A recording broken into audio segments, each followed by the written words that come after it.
안녕하십니까? 놀랍게도 썸네일이랑 같은 사람입니다. 자, 지금부터 논란이 많았던 이번 삼육중학교 3학년 1학기 중간고사 기출 분석을 같이 한번 해보겠습니다. 먼저 단원별 문항 분포입니다. 총 22문항으로 진행이 됐는데요. 그 중에 1단원 실수와 그 연산에서 15문제, 다항식의 곱셈과 인수분해에서는 상대적으로 적은 7문항이 출제되었습니다. 조금 이따 난이도 분석할 때 같이 한번 왜 다항식의 곱셈과 인수분해가 적게 출제됐는지 한번 살펴보도록 하겠습니다. 난이도 분석입니다. 현 2년, 3년, 코로나 이후 2년의 트렌드와 똑같죠. 삼육중학교에서 극상 난이도 문제, 킬러 문제가 출제되지 않고 있고요. 이번 시험에서는 특히 문제집에 반복 출제되는 흔한 유형의 문제들로 구성이 많이 됐던 것 같습니다. 그래서 최근 트렌드는 극상 난이도 문제보다는 중상 난이도 문제를 많이 출제하여 학생들에게 시간이 부족하게끔 만드는 게 트렌드였는데, 이번에는 학생들이 상대적으로 시간도 널널하게 문제를 풀 수 있었던 것 같습니다. 일단은 실수와 그 연산에서는 어려운 문제가 나오기는 했으나 그 어려운 문제들이 고난도 문제집, 저희가 시중에서 자주 공부하거나 저희 학원 교재로 공부한 문제집에 반복적으로 수록되어 있는 문제들로 구성이 됐었고요. 선생님께서 이제 문제를 출제하시다가 다항식의 곱셈과 인수분해는 중등 범위에서는 어려운 문제를 조금 만들어내기가, 수록하기가 힘드셨다고 생각이 됐었는지 상당히 기본적인 문제들로만 구성이 됐습니다. 그 중 하나가 조금 어렵게 내신 게 있는데 그게 바로 그 유명한 18번이죠. 이번 지금 18번은 문제 오류로 저희 학원에서 제가 문제 오류를 학생들에게 제기를 했고, 그래서 내일 재시험을 보는 게 예정되어 있습니다. 저희 학원 교재와 유사성을 한번 보시겠습니다. 13번 문제를 보시면 여기 있는 두 무리수가 모두 무리수가 되도록 하는 자연수 n의 개수를 찾는데요. 저희 학원 교재에서 보시면 더욱더 조금 더 어려운 유형으로 학생들에게 공부를 시키고 대비를 하고 있고요. 15번 문제도 학생들이 조금 많이 틀렸던 문제입니다. 보시면 두 개의 무리수를 더해서 새로운 무리수가 되는 경우의 수 순서쌍을 찾는 문제거든요. 저희 학원 교재에도 비슷한 문제가 있죠. 두 개의 무리수 xy를 더해서 새로운 무리수를 만들었을 때 이 xy의 순서쌍 중에서 최소일 때 뭐 이런 값을 구하는 이런 문제를 공부를 저희가 같이 했었습니다. 이 문제가 개인적으로 선생님은 좀 의아했어요. 아래 문제를 먼저 보실게요. 저희 학원 교재뿐만 아니라 일반적인 시중 문제집에 대부분 수록이 되어 있는 문제입니다. 저희가 1단원에 학생들에게 목표가 무리수의 유리화를 할 수 있냐, 이걸 할 수 있게끔 만드는 것이 저희 수학 교육의 목표인데, 유리화를 한 다음 숫자들을 쭉 더함으로써 자기들끼리 소거가 돼서 답을 고르게 하는 문제입니다. 그런데 이번 출제된 16번 문제를 보시면 알겠지만 이 문제는 유리화를 해서 푸는 게 아니죠. 유리화를 해서 푸는 게 아니고 분수를 두 개 쪼개서 더했을 때 자기들끼리 소거가 되는 문제인데, 개인적으로는 이게 단 그냥 루트가 들어가 있을 뿐이지 어떤 부분에서 실수와 그 연산에 적합한 문제인지는 잘 모르겠어요. 루트만 빼고 다른 A, B라는 문자로 넣어서 푸시면 이건 중학교 2학년 문제가 될 수 있고 중학교 1학년 문제도 될 수가 있는 겁니다. 다른 문제 한번 보시죠. 이 문제 18번 문제죠? 아래 거 먼저 보실게요. 일반적으로 이렇게 식이 적혀 있을 때 저희가 연속적으로 합차 공식을 이용해서 식을 변형하고 미지수를 찾는 문제들을 많이 연습을 해왔습니다. 선생님께서 이 문제 유형을 조금 바꾸려고 하신 흔적이 보여요. 순서도 지금 바꿔놨고요. 앞쪽에 있는 부분도 일부러 숫자를 뭉뚱그려서 학생들이 조금 찾기 어렵게 만들었는데, 이걸 바꾸는 과정에서 문제 오류가 조금 있었던 것 같습니다. 조금 이따가 해설 영상에서 같이 한번 살펴보도록 하겠습니다. 다음을 보시면요. 지금 제목이 바뀌었죠? 고등수학과의 유사성이거든요. 항상 삼육중학교 시험 문제에 단지 중학교 범위만 나오는 건 아니었습니다. 작년에 2학년 1학기 문제에서도 고등학교 지수법칙에 있는 문제가 조금 출제가 됐었는데, 이번에는 조금 더 그런 뉘앙스가 강했던 것 같아요. 지금 일부 학생들은 아래쪽에 보이시는 이 LOG, 로그라고 했거든요. 이런 기호를 처음 보셨을 텐데 지금 포인트는 그게 아닙니다. 여기 보시면 이 문자에서 이 문자 자기 자신의 가우스를 취한 것을 뺐습니다. 이게 뭐냐면 고등수학에서 자주 나오는 표현 중에 하나인데 여러분도 다 들어보셨던 표현이에요. 이게 이 숫자의 정수 부분을 나타내는 표현이거든요. 이게 저희 중학교 문제집에서는 자주 수록되는 유형은 아니에요. 학생들이 가우스에 대해서 낯설어하고 아직은 어려워하기 때문에. 근데 지금 문제를 보시면 여기 루트 3n에서 루트 3n의 가우스 씌운 걸 뺀다. 이게 바로 루트 3n의 정수 부분을 뜻하는 말이에요. 이거를 알고 있는 친구들은 너무 당연하게도 문제를 빠르게 접근하고 푸셨겠지만 모르고 있었던 학생들은 이게 무슨 말이지? 하면서 여기서 당황을 하고 시간을 좀 많이 지체했을 수 있겠습니다. 다음 문제도 볼게요. 조금 흐려서 보기가 힘드실 것 같은데 논술형 4번 마지막 문제입니다. 그리고 이건 제가 고등수학 문제집에서 찾아온 문제인데 수학을 잘 모르시는 분들이 보시더라도 문제가 거의 흡사하죠. 루트 n이 k부터 k 플러스 1까지 똑같은 표현 적혀 있고요. 그리고 fn은 k이고 fn은 k, gn은 원래 숫자에서 k 뺀 거, gn은 원래 숫자에서 k 뺀 거 여기 있네요. 그리고 밑에 있는 보기 조건도 거의 흡사합니다. 첫 번째 조건은 f를 가지고, 두 번째 조건은 g를 가지고. 선생님이 아무래도 어떻게 하면 학생들에게 일반 문제집에는 없으면서 어려운 문제를 출제할까 고민을 하시다가 조금 참고를 하셔서 수정을 하신 것 같아요. 그래서 이 문제도 같이 조금 이따 해설해 보면 알겠지만 의아한 부분이 조금 있긴 합니다. 총평입니다. 이번 중간고사 문제는 극상 난이도 문제가 출제되지 않았고요. 예년에 비해서 난이도는 다소 하락했던 것 같습니다. 그래서 저희가 유추해 볼 수 있는 것은 기말고사 난이도가 오르지 않을까라는 추측입니다. 작년 2학년 2학기 때도 그랬어요. 우리 친구들 작년 2학기 때 기억해 보세요. 중간고사 쉬웠잖아요. 그래서 기말고사 어렵게 낼 거다라고 말들이 많으셨는데 물론 그래서 우리가 공부를 열심히 했는데 우리 생각만큼 어렵게 나오지는 않았어요. 그래서 이번 기말고사도 비슷할 거라고 생각됩니다. 중간보단 어려울 거고 학교 선생님들은 겁을 주실 텐데 우리는 공부를 열심히 하면 되고 아마 겁먹은 거에 비해서는 조금 쉽지 않겠나라고 생각이 됩니다. 그리고 세 번째는 아무래도 저희가 고등수학 선행학습을 경험했던 친구들이 고등수학에서 나오는 표현에 익숙하실 거고 어려운 문제에 더 익숙하실 거고 학교 시험에도 더 유리하지 않나 생각이 됩니다. 지금부터는 같이 킬러 문제들을 한번 살펴보도록 하겠습니다.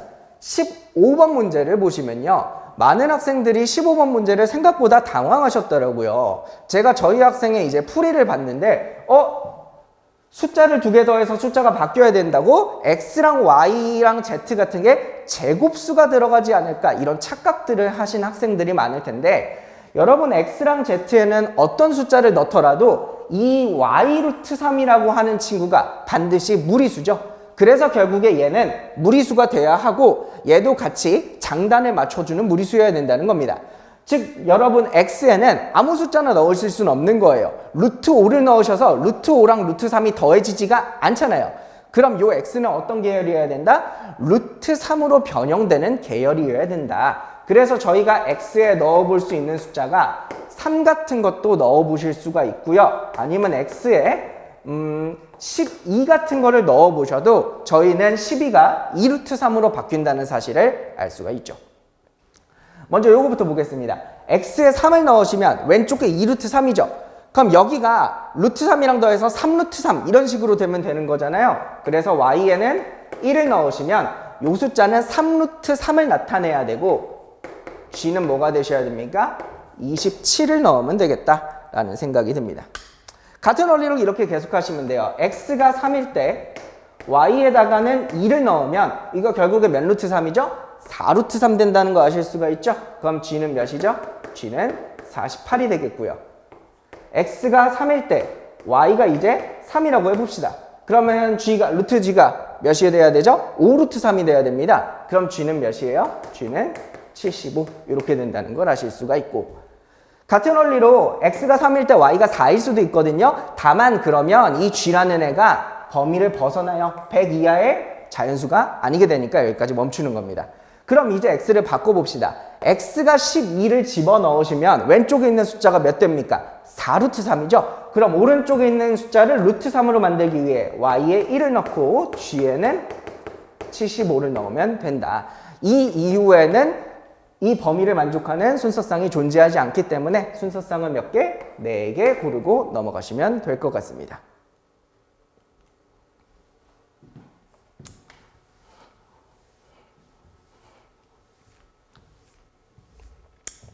자, 말이 많았던 18번이죠. 저희 같이 18번 문제 한번 보겠습니다. 255라는 숫자 친숙하지 않습니까? 256에서 1을 뺀 숫자죠. 256은 2의 8제곱이고요. 거기서 1을 뺀 숫자입니다. 순서를 좀 바꿔 적을게요. 2의 16제곱 더하기 1, 2의 32제곱 더하기 1은 a 곱하기 2x제곱 빼기 1입니다. 아까 비교 문제를 보셨겠지만 친구들 많이 연습하셨죠? 여기다가 뭐가 필요해야 합차 공식이 지속돼요? 2의 8제곱 플러스 1이 있어야 합차 공식이 시작이 되고요. 저희가 이렇게 큰 숫자를 막 곱해줄 순 없잖아요. 그래서 여기다가 똑같은 숫자를 한번 나눠주는 과정도 필요하겠습니다. 이렇게. 그러고 나서 식을 이제 계산해 보시면 2의 8제곱 플러스 1분의 여기는 차례차례 합차 공식이 돼서 2의 64제곱 빼기 1 이렇게 됩니다.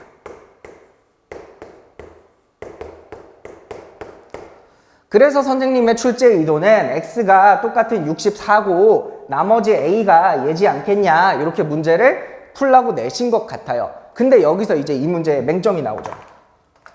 지금 문제를 보시면 두 자리 자연수 중 가장 큰 값을 n이라고 하라 그랬고요. 그리고 그때 유리수 a라고 정의를 했습니다. 그럼 여기서 조금 애매한 게 나오죠. x가 64보다 큰 두 자리 자연수는 없나? 있죠. x가 가장 큰 몇이에요? x가 99가 되는 거죠. 계속해 볼게요. x에 99를 집어넣습니다. x에 99가 이렇게 들어갔다고 칩시다. 그 다음에 우리가 이걸 나눠서 a로 정리를 해보시면 a는 2의 8제곱 플러스 1 곱하기 2의 99제곱 마이너스 1 분의 2의 64제곱 마이너스 1 이렇게 정리가 돼요. 뭔가 이상하죠? 식은 이상해 보일 겁니다. 하지만 유리수 a라는 조건에 전혀 위배되는 게 없기 때문에 이게 출제자가 말하고 싶었던 말할 의도는 아니었겠죠? 이게 진짜 이 문제의 옳은 답이 되는 겁니다. 보기에는 답이 없어요. 그럼 우리 이런 것도 생각해 볼까요? 그럼 왜 이런 오류가 발생을 했느냐? 일반적인 문제집에서는 식을 이렇게 주지 않습니다. 어떻게 식을 주냐면 이렇게 적혀 있어요. a분의 1이라고 적혀 있어요. 이게 굉장히 중요합니다. 저희가 이 분자를 1로 특정 짓고 a는 자연수를 넣어야만 지금 보시는 것처럼 a가 이렇게 자연수분의 1 예쁜 형태로 a가 한 가지만 나오는 거예요. 하지만 지금 선생님이 문제를 바꾸시는 과정에서 이 유리수 전체를 a로 줘버렸기 때문에 더 이상 분자가 1이 아니어도 된다는 얘기고요. 더 이상 분자가 1이 아니어도 된다는 얘기고, 그래서 이렇게 이상하게 생긴 a 값도 튀어나오는 겁니다. 그래서 이상한 x값도 같이 나오게 되는 거죠. 조금 이런 부분에서 드리고 싶은 말씀이 많아요. 작년 3학년 1학기 시험에도 문제 오류가 있었습니다. 선배들이 보셨던 시험에도. 선생님께서 출제하실 때 굉장히 고민을 많이 하시고 준비를 많이 하신다는 건 느껴지는데 그 후에 있는 검수 과정에서 조금 항상 허술했던 것 같아요. 그래서 이 문제를 지금 재시험 본다고 그러는데 맞은 친구들은 사실 굉장히 억울한 부분이거든요. 맞은 친구들은 본인의 논리에 의해서 잘 맞게 푸신 거예요. 연습 많이 하신 친구들이 맞춘 거예요. 그 친구들은 맞게 답을 구했는데 얼마나 억울하겠습니까? 이런 일이 다시는 일어나지 않을 수 있도록 출제하실 때 조금 더 심혈을 기울여 주셨으면 좋겠습니다.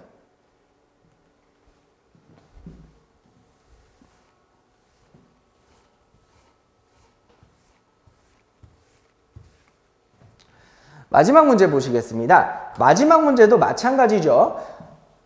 fn과 gn의 이 표현 방법 자체가 루트 n의 정수 부분, 루트 n의 소수 부분을 나타내는 거예요. 그런데 여기서부터 해석이 조금 느리고 어려웠던 학생들은 마지막 문제다 보니 시간도 부족하고 살펴볼 겨를도 없이 문제를 못 푸실 수 있죠. 사실 이거 계산해 보면 굉장히 쉬운 문제거든요. 같이 한번 해보겠습니다. F10이 뭐죠? 루트 10의 정수 부분이에요. 루트 10의 정수 부분 몇입니까? 3이죠. 그 F28은 뭐예요? 루트 28의 정수 부분입니다. 정수 부분 몇이죠? 5예요. 그럼 그 사이에 있는 루트 n의 정수 부분은 3보다는 크고 5보다는 작아야 되잖아요. 그 fn은 몇이죠? fn은 4가 되신다는 걸 알 수 있고, 다시 말하면 루트 n이라고 하는 건 정수 부분이 4가 나오는 숫자거든요. n은 몇부터 가능하죠? n은 16부터 가능하고요. 몇 가지 가능하죠? 24까지 정수 부분이 다 4가 나오는 자연수들이죠. 좋아요. 가족관 해석 마쳤고요. 이제 나조건 보시면 되는데 양변에 2 곱해가지고 넘겨서 1차 부등식 푸시면 되죠. 1차 부등식을 풀어보시면 진짜 이상한 게 나옵니다. 이렇게 나오거든요, 여러분. 아니, GN이 소수 부분이라면서요. 소수 부분은 당연히 0과 1 사이에 있는 거잖아요. 즉, 소수 부분이 3보다 작다는 항상 성립하는 거죠. 항상. 저희가 고등수학에서는 절대부등식이라고 표현하는 그 영역에 있는 겁니다. 즉, 나 조건은요, 사실 고려하실 필요가 전혀 없는 조건이에요. 그럼 답은 뭐다? 가조건에 있는 것만 고려하시면 되니까 n은 몇 개? n은 9개 하고 답을 적으시는 겁니다. 문제 풀고 나니까 느낌이 좀 이상하지 않아요? 많은 학생들도 그랬을 거예요. 본인이 식을 적고 이게 맞나? 왜 이런 식이 나오지? 라고 고민을 많이 하셨을 것 같아요. 이것도 출제하실 때 어떻게 출제를 하셨는지는 모르겠지만 숫자를 적절히 조절을 하셔서 0.5 같은 걸로 넣었어도 조금 더 답을 걸러내고 이 중에 몇몇 개만 찾아서 더 좋은 답을 만들 수 있지 않았을까 하는 생각이 좀 듭니다. 지금까지 삼육중학교 3학년 1학기 중간고사 해설 강의였습니다. 내일 있을 재시험도 좋은 결과 있으시길 바라겠습니다. 감사합니다.